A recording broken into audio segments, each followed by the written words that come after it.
Citizen journalism এমনভাবে তৈরি হয়েছে যাকে আমরা অস্বীকারও করতে পারবো না, আর যাকে চাইলেও আমরা নিয়ন্ত্রণ করতে পারবো না। ইন্টারনেটের আগের পৃথিবী আর ইন্টারনেটের পরের পৃথিবীর মধ্যে কিন্তু একটা আকাশ পাতাল পার্থক্য। এর মধ্যে এক নতুন চরিত্র সভ্যতার সামনে এসে হাজির হয়েছে, তা হচ্ছে কৃত্রিম বুদ্ধিমত্তা।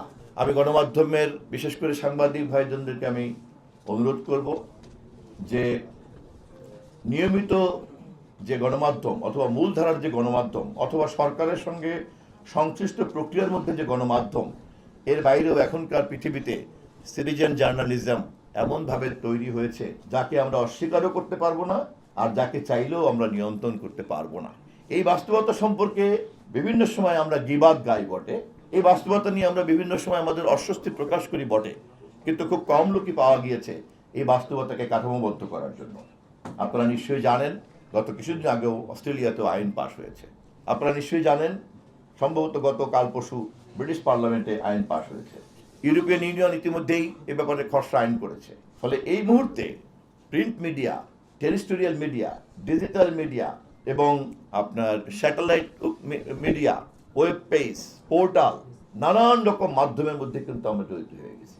ইন্টারনেটের আগের পৃথিবী আর ইন্টারনেটের পরের পৃথিবীর মধ্যে কিন্তু একটা আকাশ পাতাল পার্থক্য। এর মধ্যে এক নতুন চরিত্র সভ্যতার সামনে এসে হাজির হয়েছে, তা হচ্ছে কৃত্রিম বুদ্ধিমত্তা। গণমাধ্যমের লোক হিসাবে, নীতি নির্ধারক হিসাবে, কর্মী হিসাবে এবং সাংবাদিক হিসাবে আপনারা নিশ্চয়ই যখন কথা বলবেন, চিন্তা করবেন এবং সমাধান বের করবেন, সবটাই কিন্তু মাথায় রাখতে হবে। যেই গণমাধ্যম সিটিজেন জার্নালিজম, সেই গণমাধ্যমের ভালো মন্দ নিয়ে আমরা কথা বলবো একভাবে, কিন্তু যেই গণমাধ্যম শিল্প প্রতিষ্ঠান হিসেবে দাবি করবে, তাকে অবশ্যই বাংলাদেশ সরকারের অথবা দেশের প্রচলিত আইন অনুযায়ী এই শিল্প প্রতিষ্ঠান পরিচালনা করতে হবে। একটা যে কোনো শিল্প প্রতিষ্ঠান তার সকল কর্মকর্তা, কর্মচারী, নিয়োগকৃত ব্যক্তিদের যে নিরাপত্তা মর্যাদা দেয়, সেটা সে দেয় কি দেয় না, এটা দেখার দায়িত্ব অবশ্যই সরকারের।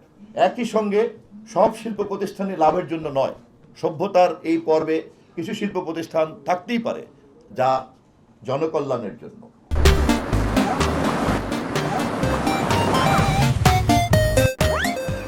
আমরা মনে করি গণমাধ্যম জগতে যে সমস্ত শিল্প উদ্যোক্তারা সৎভাবে যেন এগিয়ে আসতে পারেন, তাদের জন্য রাষ্ট্র অন্যান্য মুনাফাভিত্তিক শিল্প প্রতিষ্ঠানকে যেভাবে দেখে, আমাদের সরকার নিশ্চয়ই এই ধরনের শিল্প উদ্যোক্তাদেরকে সেই দৃষ্টিতে দেখবে না।